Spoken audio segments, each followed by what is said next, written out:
Good evening and welcome to Chicago Tonight. I'm Paris Schutz. Brandis Friedman has the evening off. On the show tonight, we have indeed begun to turn a corner on this terrible crisis. The mayor announces next year's projected budget shortfall. Can Chicago weather an economic storm amid a spike in COVID cases? Plus, city council members weigh in on that expected budget gap and community police tensions. This is how we truly build back better. Well, the infrastructure plan passed by the Senate could mean for Illinois roads, jobs, and lead pipes. We want to prevent it from spreading across the state of Illinois as best we can. Our Spotlight Politics team examines the latest attempt to thwart Governor Pritzker's school mask mandate. Remittances coming from the U.S. serve as a lifeline for families all over the world. A look at what role these money transfers have played during the pandemic. And some city teenagers learn what it takes to camp in the great outdoors. But first, some of today's top stories. Proof of vaccination is going digital in Illinois. Illinois residents 18 and older can now access their vaccine status online through a new immunization portal called VaxVerify. Illinois public health officials say in order to download proof of vaccination, residents have to go through a brief one-time verification process, and then they can access their immunization history. The announcement comes a day before the Illinois State Fair opens in Springfield, which requires proof of vaccination or a negative COVID-19 test for access to some events. And you can find out more about this new verification system on our website. The Chicago Teachers Union and Chicago Public Schools are at odds about back-to-school COVID protocols. CTU held a meeting today to share its concerns related to the COVID-19 safety and recovery in schools. Bargaining members, teachers, students, and parents spoke at the event today. CTU Chief of Staff Jennifer Johnson spoke about what the union is asking the district for, including safety measures and investment in school resources. We've proposed that we start with maximum safety. This has to include a robust testing plan, also a plan to actually achieve vaccination goals. We've proposed that CPS be doing 100 vaccination events at schools weekly. We all know that prior to the COVID pandemic, many of our schools were starved of resources and did not have what they needed. And if the city and the school district have $4 billion, we ought to be seeing a substantial investment in staffing up our schools and meeting our students' needs. Of course, first day of class is only weeks away, and a nonprofit is helping make sure students are prepared. Back to School Illinois hosted its largest school supply distribution event of the year. The organization gave out more than 7,000 back-to-school kits at the Rauner Family YMCA, and 1,000 kits were assembled at today's event. The program launched in 2007 to address inequities related to education that some children face. The nonprofit says it has provided more than 280,000 children with school supply kits since its launch. And up next, a forecast of Chicago's budget, so please stay with us. Chicago Tonight is made possible in part by Alexandra and John Nichols, the Jim and Kay Mabey family, the Polk Brothers Foundation, and the support of these donors.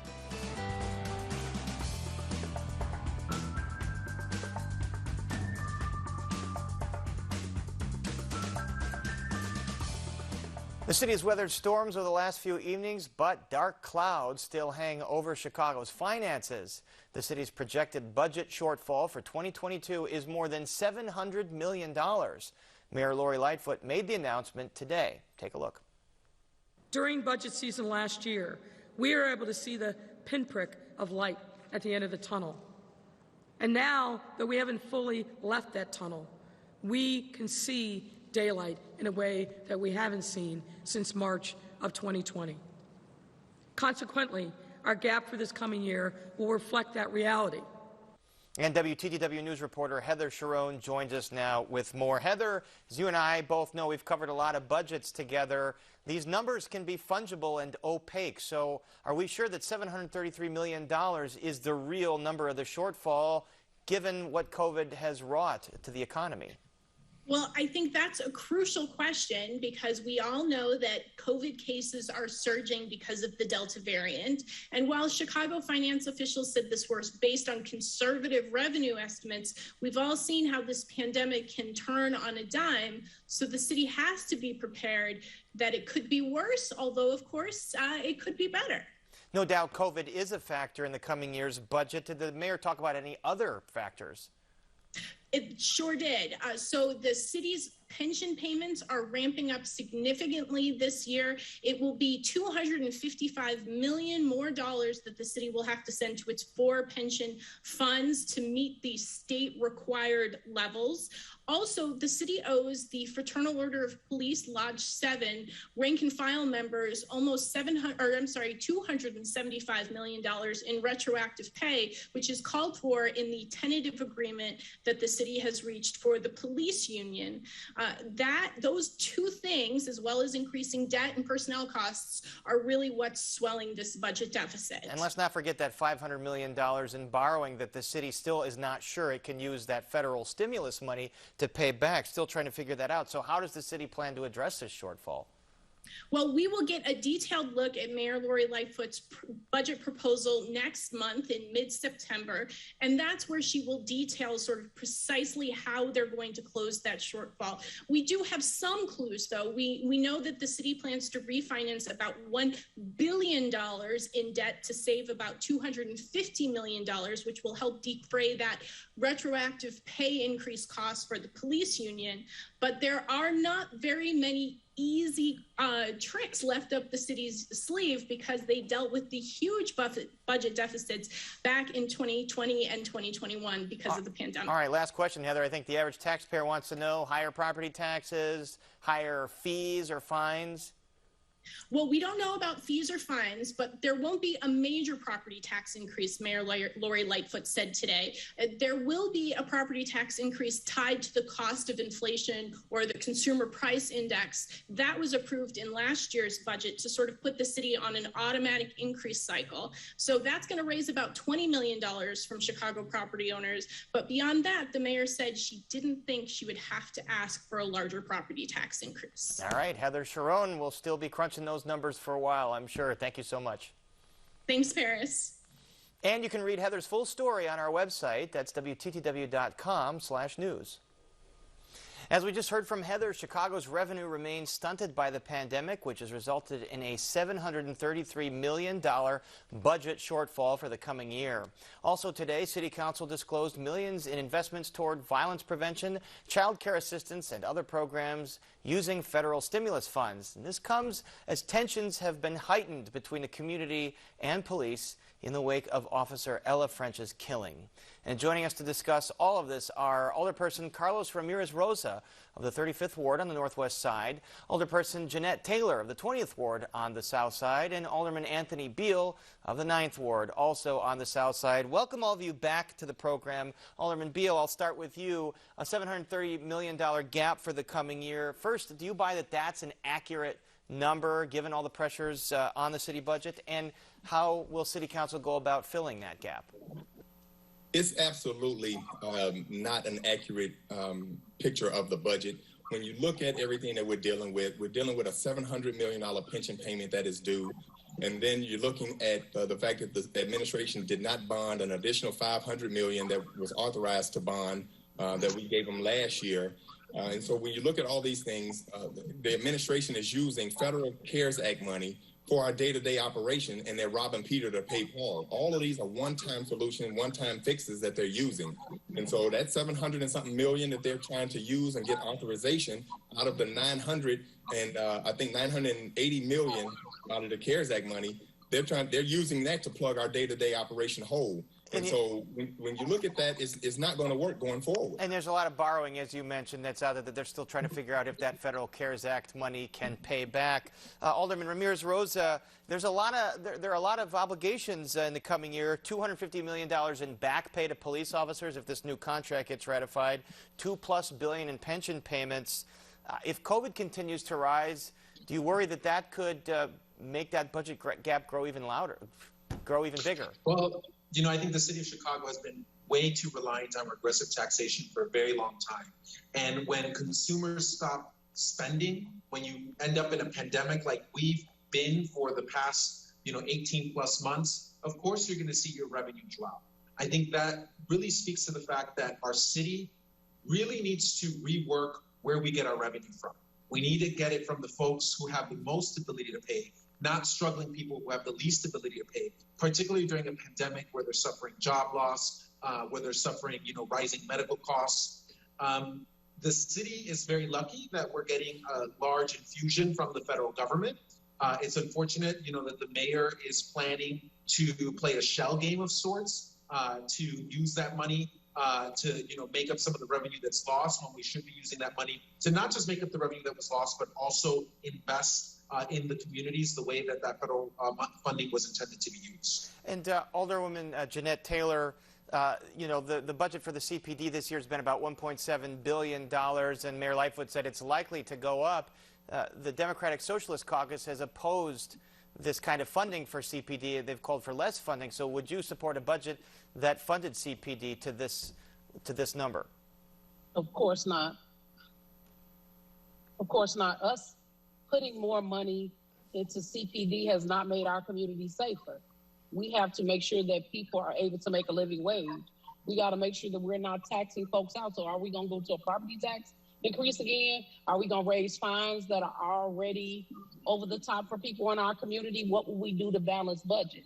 And in 2019, when folks from this caucus got elected, we talked about progressive revenues that would get the city to balance its budget. We're just not listening to. All right. And so, no, I would not support this budget. So this is a debate that's going to play out over the next few months. I want to move to the killing of Ella French. Alderman Beal, there's multiple reports here that the police turned their backs on the mayor when she sought to visit Officer French's partner in the hospital. Has the mayor lost the confidence of the police department? Absolutely. Anytime you have the police department turning their backs on the current administration, it's really a slap in the face. As you can see, they've lost confidence in the leadership of not only the administration, but also the superintendent and the first deputy. And so when you look at all those things, how are we leading the police department? How are we, leading them into, making our communities a better place every single day, and it's just not happening. And so when you look at what we need to start supporting our police. We need to start understanding what they're going through, because they're going through a lot. And when you look at our budget, we're down over 1,200 officers right now, according to this budget. We're down 1,200. There's no reason that we should be down that many amount of numbers when we have record murders, crime running rampant in this city. So we need to do something drastic, because right now we have lost the city of Chicago. So the difference of opinion here, presumably, on how to fund CPD. Alderman Rose, Alderman Napolitano, one of your colleagues, had some very emotionally charged statements laying the blame on French's death partially with the Democratic Socialist Caucus because of the defund the police rhetoric. Your response to some of those comments? I'm deeply disappointed in the comments by Alderman Nicholas Fasato, although I think if you're a Chicagoan that's paying attention, you're probably often disappointed by the extremist and reactionary comments that he often espouses. I think that we need to be reasonable. And I think that reasonable Chicagoans will recognize that policy positions to improve public safety in the city of Chicago, like the ones that the Democratic Socialist Caucus and Progressive Caucus have put forward, that those are not responsible for people shooting Ella French and tragically taking her life. That is a tragedy. And in this moment, we need to come together to focus on real solutions to address the violence in our communities. And that's exactly what I'm committed to as a Democratic Socialist. That's exactly what I'm committed to as a progressive and as a proud Chicagoan who understands that in this moment, we need real solutions, not inflammatory talking points. So, his comment is disappointing. It's preposterous. I'm shocked that anyone would say that or think that. But unfortunately, given where it's coming from, it wouldn't be the first time. Alderman Taylor, what about your reaction to that comment, laying some of the blame here on Alderpeople that talk about defunding the police or are critical of the police? Tell him to walk a day in my shoes. Tell him to wear this black skin that I wear where I'm told every day that I'm not worthy. At the end of the day, his comments don't do anything but do what Trump wants it to do, which is tear this city apart. And so he's part of the problem and not the solution. I'm anti-accountability. That's what I'm anti. And so no matter who does the killing, they need to be held accountable, whether it's everyday citizens or the police. And so this rhetoric that he's talking about, that the blood is on our hands, the blood are on people who are city council who are okay with it being a tale of two cities.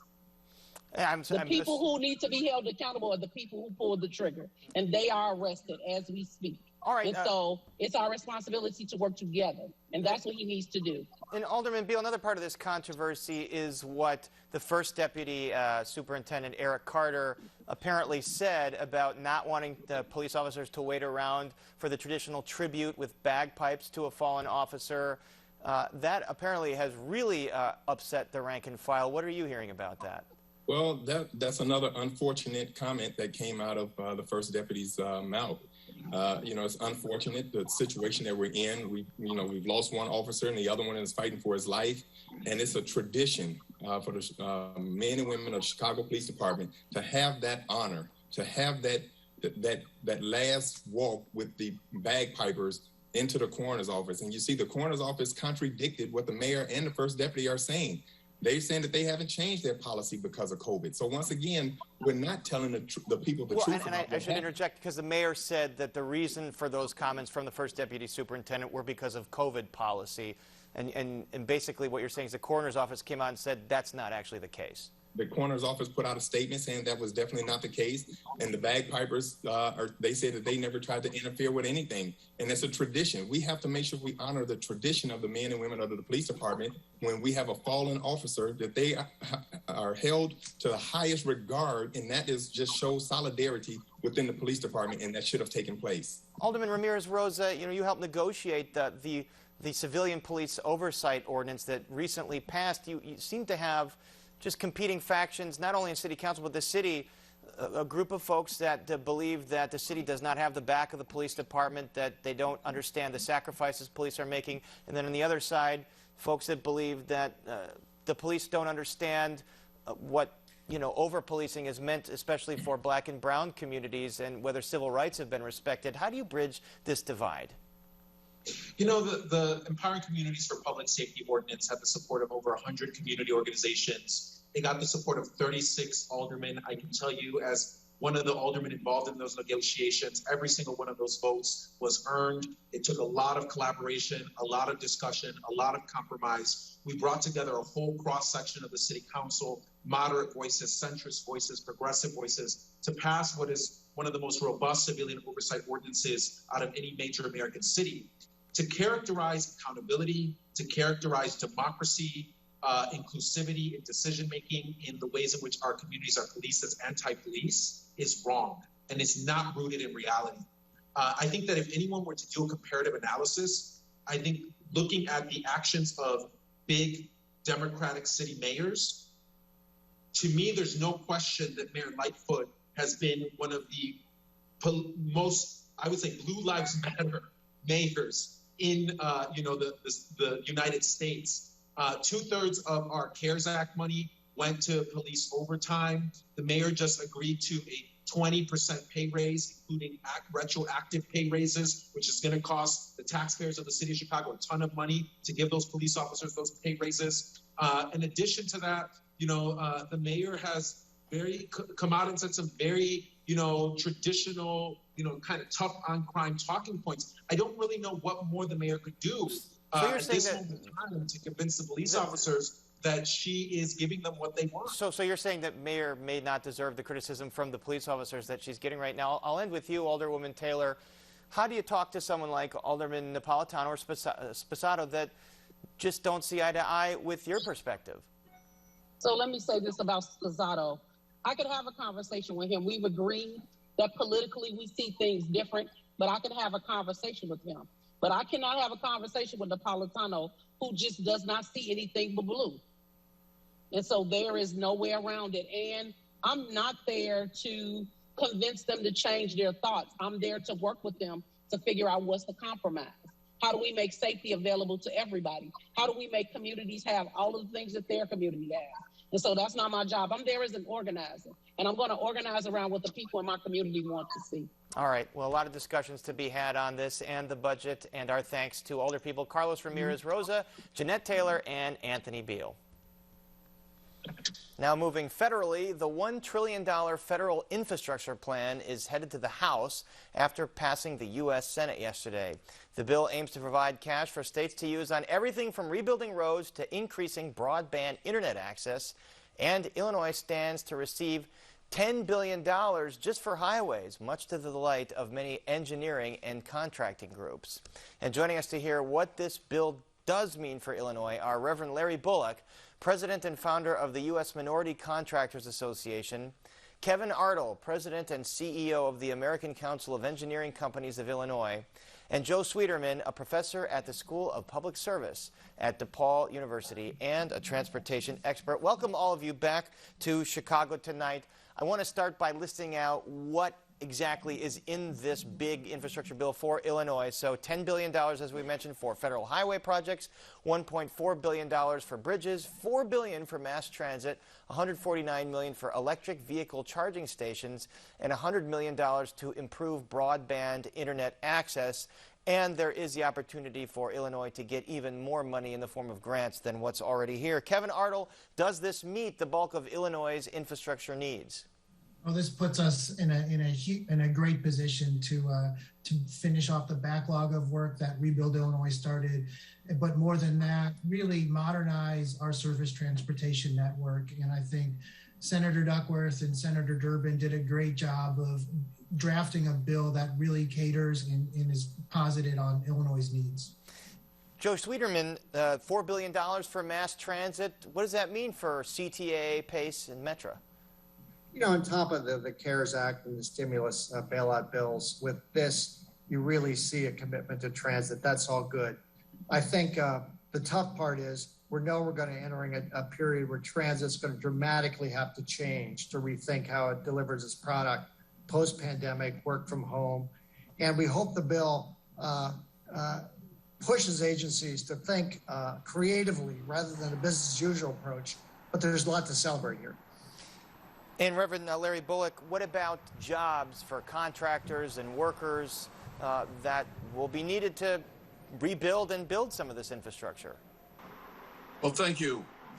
One of the things that I'm extremely concerned about is that we do have two bills, one of which they say is called hard infrastructure, the other one I prefer to call human infrastructure. So we do have two propositions before us here.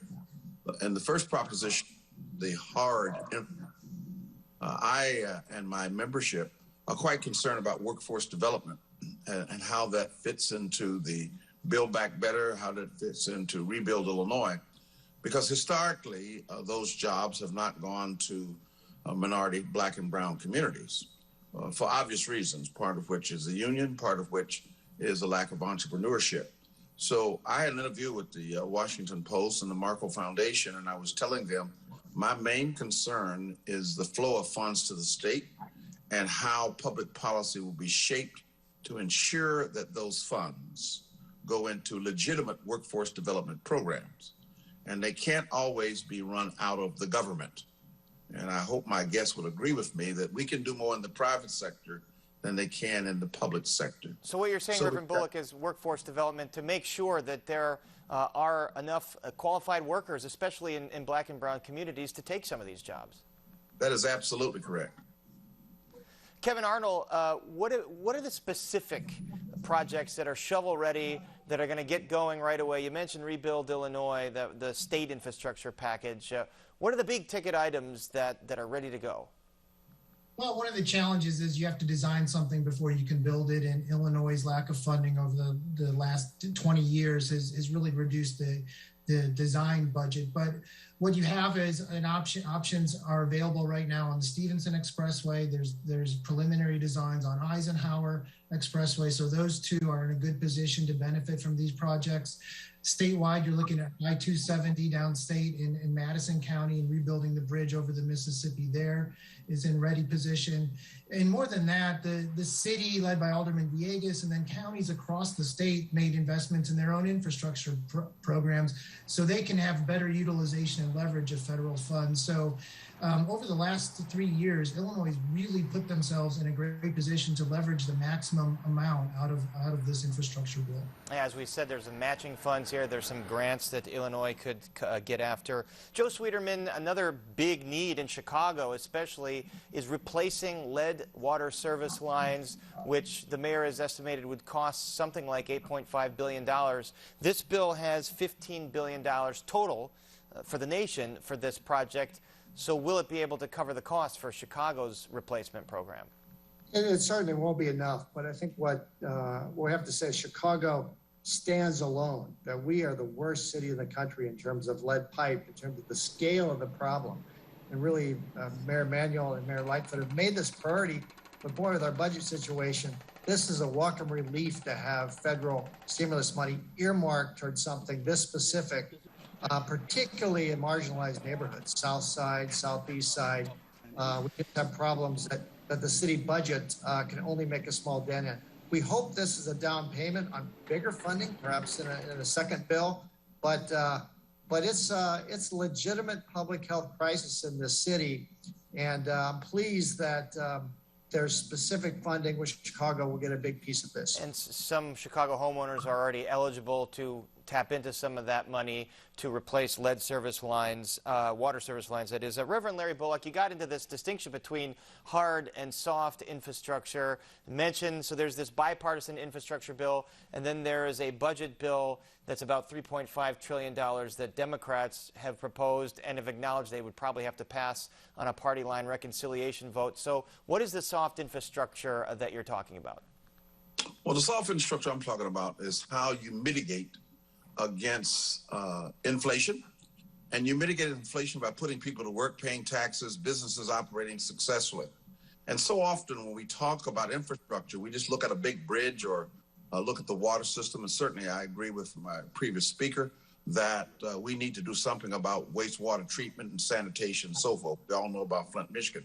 But I think that greater second bill, the human infrastructure bill, if we can help those persons caring for elderly parents, we can help those people who need proper child care, if we can help people get some of the modicums of decency with prescription eyeglasses and things like that, and dental care, that's infrastructure too, because those people build those bridges.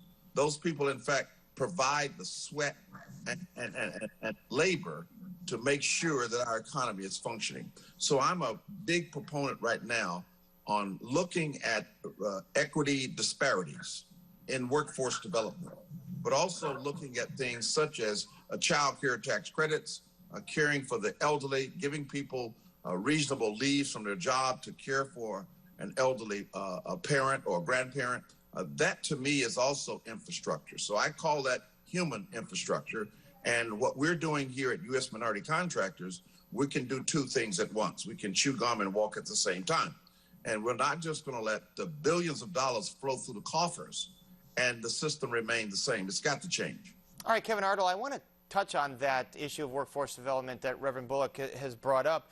You know, everyone has a story of going to a restaurant or going somewhere right now and that establishment can't find enough workers. I mean, there's a worker shortage. Do you worry about that being the case with all of these infrastructure projects that will need workers on? It's already the case right now in Illinois. The rebuild program has increased the need for engineers across the state in a dramatic fashion. And DCEC did a study. We expect this infrastructure bill to create 82,000 new jobs in engineering, designing. So yeah, I mean, we need more kids in STEM classes. We need immigration reform at the federal level to allow us to bring in qualified engineers who want to work here. And we need to cultivate more engineers in college right now. So across the board, you know, this is a generational investment in infrastructure, and it's going to require generations to implement it.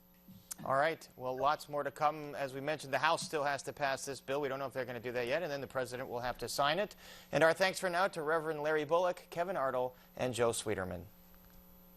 Up next, bringing the camping experience to a group of city teenagers at a local park. So stay with us.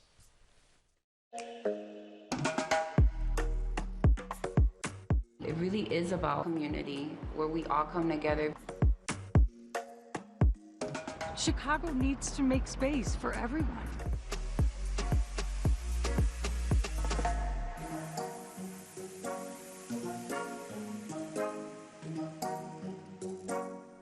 We've got a lot more for you on the program tonight, including a look at heightened tensions between the mayor and the Chicago Police Department with our Spotlight Politics team.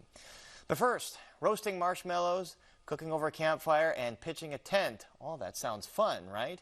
Well, a group of teenagers is learning just that at one of the city's parks. Chicago Tonight's Joanna Hernandez heads to the Lincoln Park neighborhood to learn more about the program. It's a hot summer day at Oz Park. And it's only going to get hotter as these teenagers learn how to make a fire. It looks really easy when the camp leader would do it, but right now when we're trying, it's not really that easy. Jonathan Hernandez is one of 14 teenagers participating in the Chicago Park District's Urban Campers program. One thing that I hope to learn is how to build a tent, because I've never done camping before. He isn't the only one. I got intimidated, maybe because of the cold, and I was also worried about setting the tent up wrong. Liz Hawley, the program's coordinator, says the program gives kids a chance to explore what it takes to camp in the great outdoors. Urban Campers Under Illinois Skies give kids the opportunity to do adventure rec, nature exploration, and outdoor environmental education in their own parks.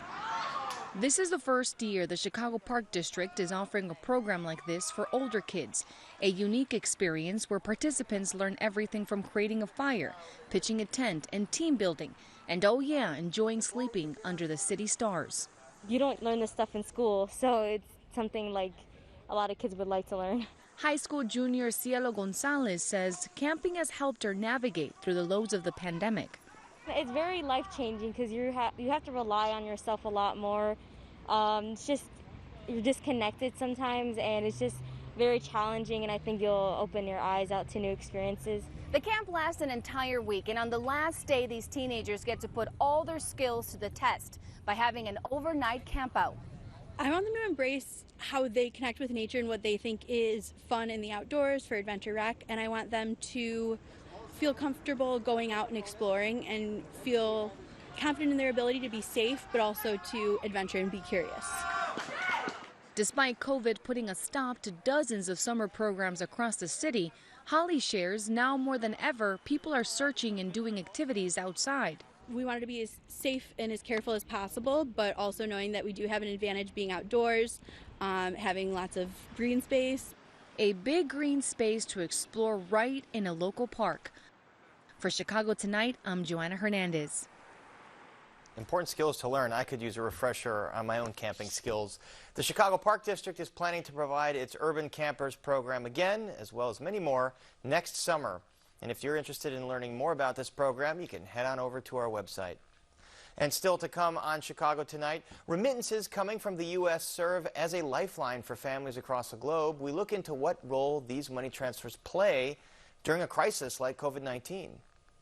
We are in a moment that requires 1,000% of my focus every single day. And our Spotlight Politics team takes a look at the pressure cooker the mayor is under with the killing of a young police officer. But for some more of today's top stories, the Centers for Disease Control and Prevention is urging pregnant people to get the COVID-19 vaccine. CDC data shows that pregnant people are at higher risk of severe illness and pregnancy complications due to the coronavirus. The updated guidance comes after a CDC analysis on 2,500 pregnant people. It showed no increased risk of miscarriage for those who received at least one dose of the Pfizer or Moderna vaccine before 20 weeks of pregnancy. The advice also applies to those who are nursing and those planning to get pregnant. Chicago's iconic Drake Hotel is on the market. Crane Chicago Business reports that a major stake in the hotel is up for sale. The Brashears family and Acor Capital own 90% of the property right now, which is expected to be worth more than $250 million. The hotel opened in 1920, and in 1940 the hotel installed the iconic sign still seen on the city's skyline. Hilton International acquired the hotel in 1980. It is about that time of year, time for the Illinois State Fair.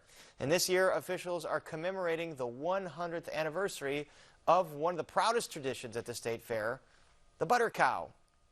Today, Governor J.B. Pritzker joined fair officials to unveil the famous dairy statue. The life-size figure is made from 500 pounds of unsalted butter. And this year's theme is Embracing Tradition. The statue features an exhibitor hugging the cow. Officials say this is meant to signify the joy young people are feeling as they return to the State Fair. And the fair kicks off tomorrow and runs through August 22nd. More than $540 billion flow from workers in developed nations like the U.S. to low and middle income countries in the form of remittances. For families around the world, especially in Central America, receiving money transfers from relatives in the U.S. provides a critical line of support. And with a large immigrant population, Chicago has been a significant source of these money transfers. At first glance, one might have thought the pandemic would have caused remittances to go down, but it turns out that isn't the case. And joining us to discuss what role remittances play during a crisis like COVID-19 and more are Ambassador Reina Torres Mendivil, Consul General of Mexico in Chicago, and Elizabeth Molina, manager at Charlie's Grocery and Money Services. Welcome both of you to Chicago tonight. And Elizabeth, I'll start with you. From your vantage point, obviously the migrant workers have been doing this for years. They'll take a portion of their paycheck and they'll send it home to perhaps their country of origin where they have family members. So how did COVID-19 impact that? Yes, of course. At the beginning of the pandemic, we thought we were going to see a decrease in the amount of money transfers that were sent over, but to our surprise, it actually went up because, of course, the pandemic is affecting the whole world. So our customers have been sending over to help their family for funeral expenses, for hospitals, and just in general, even for construction purposes. And Reina Torres Mendivil, conceivably, you know, if you have more workers out of a job, that would mean less money to send back in the form of remittances. What do you think the factors are in the increase in remittances, especially to places in Central America? I think it's an enormous sense of solidarity. You know, it's a tradition for our migrant families that reside in the U.S. To help their families in Mexico. Mostly, perhaps their children or the elderly remain in Mexico. So as they've been hit by the pandemic in Mexico, the families here, the relatives here, made an extra effort to send resources to help those persons as they stay back home. Elizabeth Molina, how many workers typically do send money back as remittance, and how much of a typical paycheck might that be? To be honest with you, I can't give you an exact number of how many of our customers and an actual amount, but I can tell you that the amount they send can range anywhere from $100 to $3,000 at once. So there's definitely, it can be from very small amounts to bigger amounts, but the main thing here is that they're sending money because they care about the relative. So even if it's a small amount, they're still sending money. And Reina Torres, I think according to the World Bank, it's about $40 billion out of the U.S. in the form of remittances all around the world. But because there's a large number of migrants from Central America, we'd assume a lot of that does go to that region and to Mexico. How important is that money, not only to families in those countries, but to the economy of those countries? Actually, yeah, those 40 billions were sent from the U.S. to Mexico. That was reported by the Mexican financial authorities last year, and there was an 11% increase in 2020 compared to 2019. What we have seen so far for 2021 is that we will have a record number of remittances, actually with a higher increase that could go up to 29 billion US dollars sent to Mexico in 2021. And I'm sorry, so I had that incorrect. So it's $40 billion to Mexico. So, Ambassador, I'll stay with you. What does that mean for the economy of Mexico? Well, that represents 3.8% of our GDP. That's a huge amount of resources sent to the families. That even it goes directly to private consumption. It represents a lot in the economy, that the amount of remittances that we receive just come after manufacture exports to the world, and actually it comes first before tourism and oil exports. So it's a significant portion. Elizabeth Molina, what are the barriers here in terms of sending money back to a country like Mexico? To start, a lot of customers can't send money over many times because their ID might be expired. They don't have an ID, or they don't have a valid ID to send higher amounts of money. And during the pandemic, a lot of them have seen the barrier of maybe losing a job, so they're not able to send the usual amount that they would send in the past. So instead of sending the normal $2,000, they're now sending $1,000. It depends per person, but those are the barriers that I've been seeing recently. And Ambassador Torres Mendivil, what do places like the consulate, the Mexican consulate, do to sort of help assist some of that money going back to Mexico? Actually, precisely because of this situation and these reasons that Elizabeth just mentioned, we have a specific area in the consulate that is dedicated to financial education and to promote financial inclusion. We know that one of the issues here on this side is that perhaps people don't know how to navigate the banking system, or they don't know how to make a transfer, or they don't know how to use other financial resources to help their families in Mexico. And on the other side, on the Mexican side, it's complicated because in remote places, perhaps there are not enough branches of the banks or the financial institutions where they are trying to send the money through. So that's a challenge. But part of our mission, as I mentioned, is to educate our community on the opportunities that the banking system and the financial institutions provide for them here. And we partner with the Resurrection Project, actually, in this endeavor with what we call our financial education booth. So anybody that comes to the consulate can go and talk to our good friends and allies from the Resurrection Project and receive information on this issue. A Resurrection Project, a local nonprofit, and of course an issue that probably impacts a significant portion of our community. And our thanks to Ambassador Reina Torres Mendivil and Elizabeth Molina. Thank you. And up next, our Spotlight Politics team discusses the battle over the school mask mandate and much more. But first, we take a look at the weather.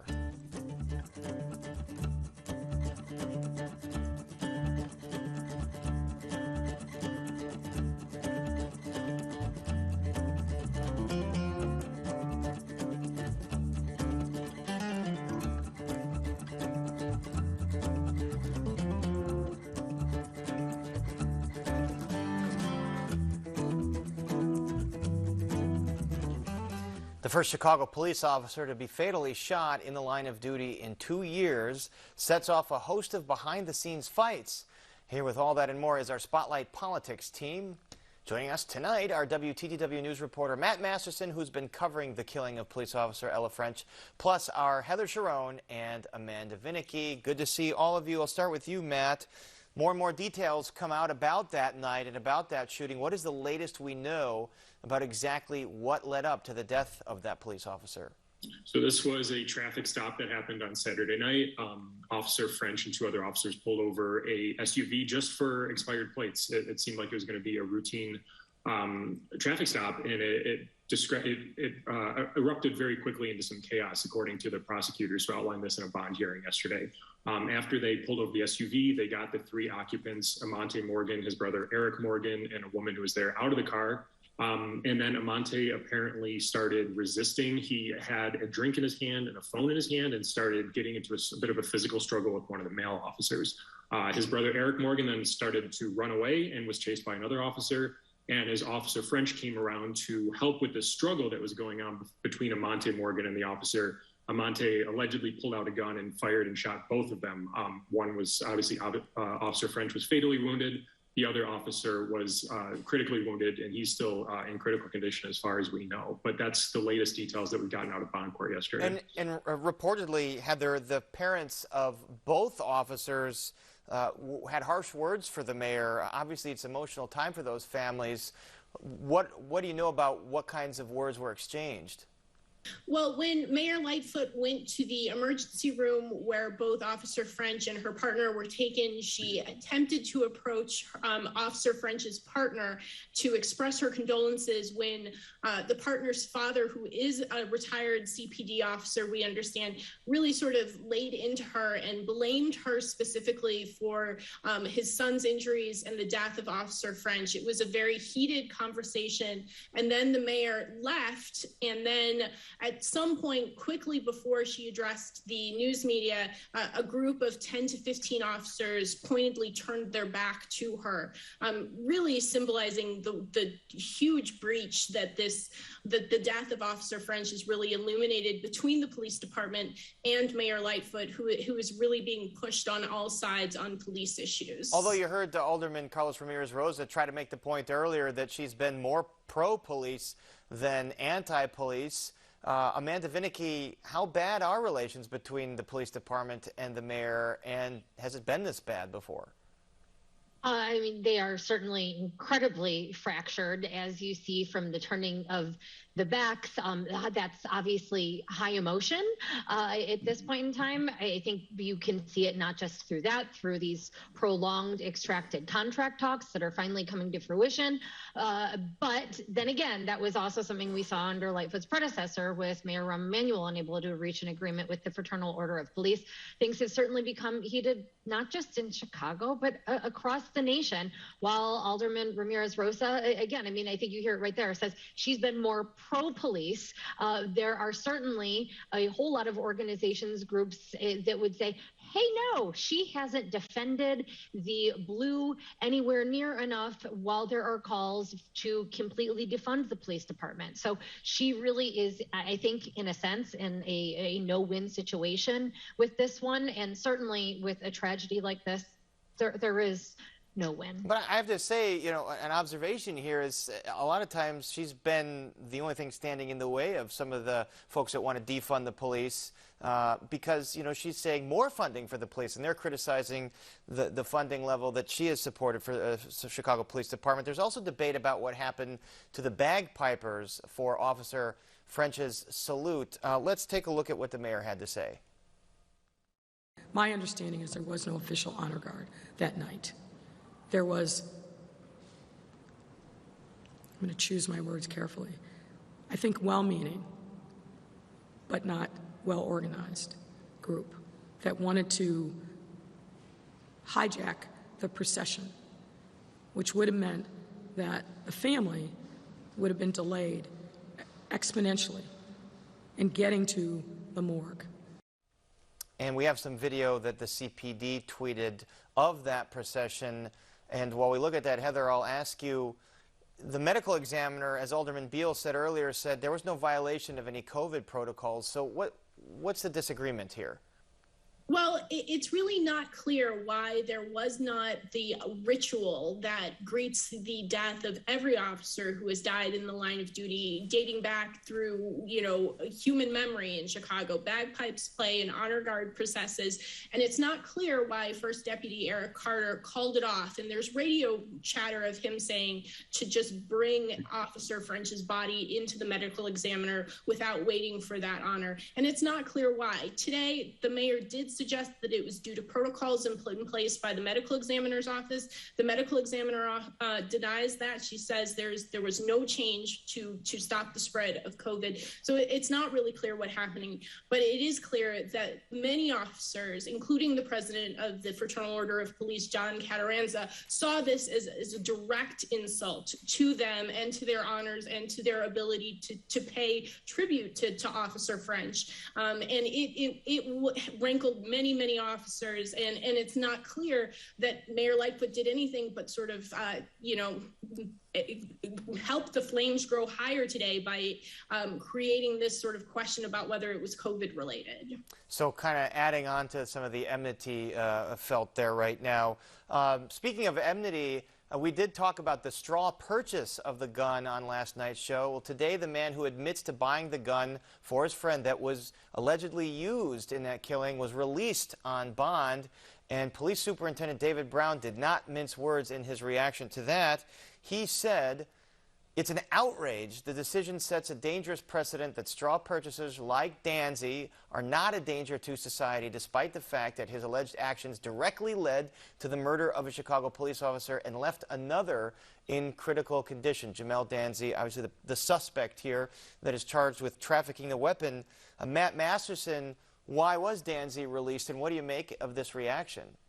So he was charged with just a single count of conspiracy to violate federal firearms laws. He wasn't charged in any way in Officer French's actual killing. He wasn't on the scene there. And if he is convicted, he faces no more than 5 years in prison. So this is a much lower level crime than what the two brothers were charged with in state court. This was a federal case. I listened into the detention hearing today for Danzy, and the judge didn't just make this decision on his own. These conditions for release, that he was released without having to pay any money. They were drafted and agreed to by the U.S. attorney and Danzy's own attorney. They discussed this all before. The judge simply read through these conditions, made sure that Danzy understood them, and then he agreed to them. He issued them. So Brown may want to direct more of his anger towards the U.S. attorney's office if he is upset about this for allowing Danzy out without even having to pay any money. Superintendent Brown has obviously made a big deal over this over the last couple of years of firearms traffickers and others getting out of jail pre-trial. And so it's not a surprise necessarily that he was released today. It was a non-violent crime. Again, he wasn't charged in the murder itself. So we'll have to see what else Superintendent Brown has to say about this going forward. Right. Brown has directed his ire to the state's attorney's office and the Cook County court system for similar complaints. I want to move on to the budget deficit projected at $733 million for the 2022 fiscal year. And I don't think, Heather, even city council members can answer this question right now, but do we know whether that $500 million in borrowing can be paid back with the federal stimulus money that they got? And if not, then what does that do to the budget? So I had to ask this question not once, but twice to get an answer. And there has been no response from the Biden administration to the city's request to allow them to use this money to pay off that debt. So what the city is going to do is they're going to lay out a path forward, as they said today, basically where they sort of move money around. So they want to use approximately $782 million from that relief package to basically reimburse the city for costs that it incurred during the worst of the pandemic in 2020 and 2021, and then use the city's cash to pay off that debt. So it's sort of a little bit like when your mom gives you a check and you deposit it in your account and then you pay your mortgage. Your mom's not paying your mortgage, but she's certainly helping you not end up in overdraft. So that is the plan right now. But whether it passes the city council, I think, is a very open question at this point. And city finance leaders must believe that the interest rates are so good right now that they're going to save all this money simply by refinancing a lot of loans. I want to move on to some state news. A downstate attorney has filed suit over Governor J.B. Pritzker's mask mandate for all students, faculty, and staff at Illinois schools. Take a look at what attorney Tom DeVore had to say. So he took it upon himself to create law because these local bodies were governing in a way that he didn't like. That's what this issue is all about. It's a brand new issue for the court. Similar lawsuits throughout the pandemic, Amanda, have been tossed out. Does this one stand a chance at a different fate?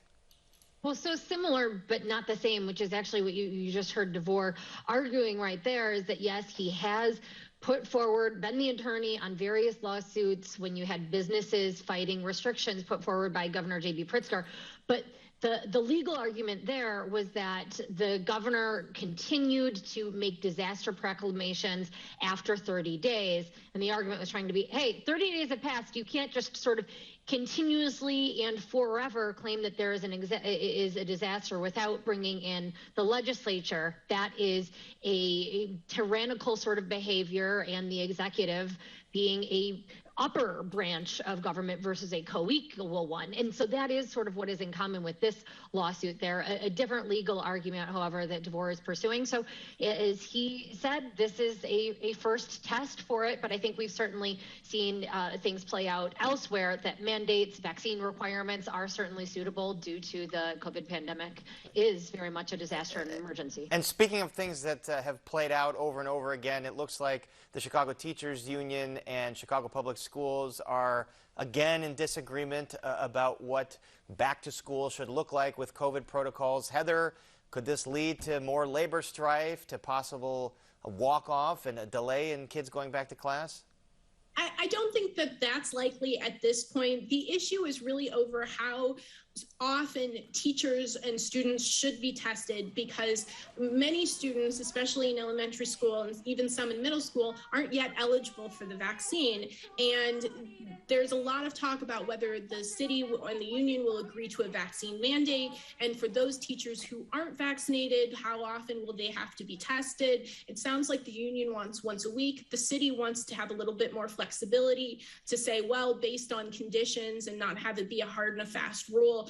This is just the latest skirmish in the months-long battle between the city and the teachers union over how safe it is to get kids back in schools. We just have a couple of weeks before Chicago students are supposed to go back, so the clock is ticking, as it usually is.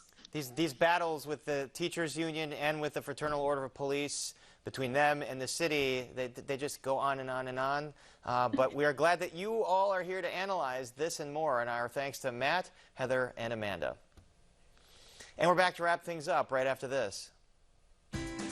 Chicago Tonight is made possible in part by Alexandra and John Nichols, the Jim and Kay Mabey family, the Polk Brothers Foundation, and the support of these donors.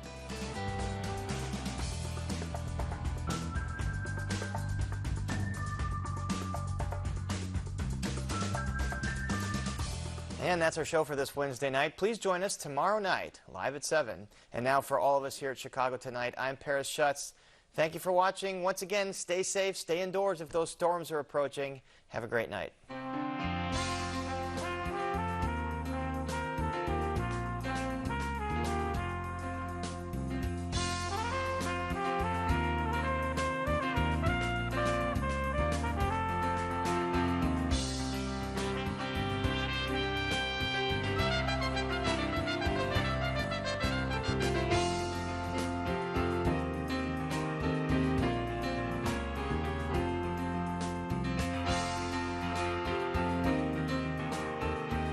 Closed captioning is made possible by Robert A. Clifford and Clifford Law Offices, a Chicago personal injury and wrongful death firm that supports free educational initiatives in the legal profession.